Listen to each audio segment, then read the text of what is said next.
রাত 1টা পর্যন্ত চলা আড্ডাতেও রমা প্রাণবন্তভাবে যোগ দিত।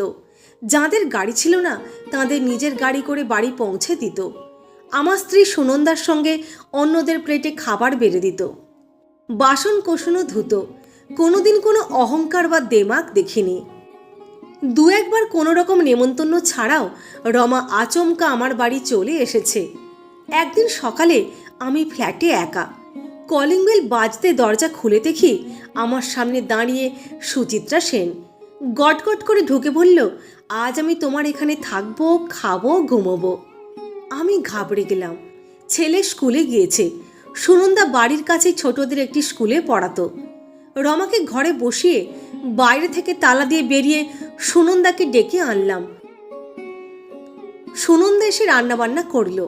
রমা খাওয়া দাওয়া গল্পগুজব করে ঘুমিয়ে পড়ল, আর আমি অফিসে বেরিয়ে গেলাম।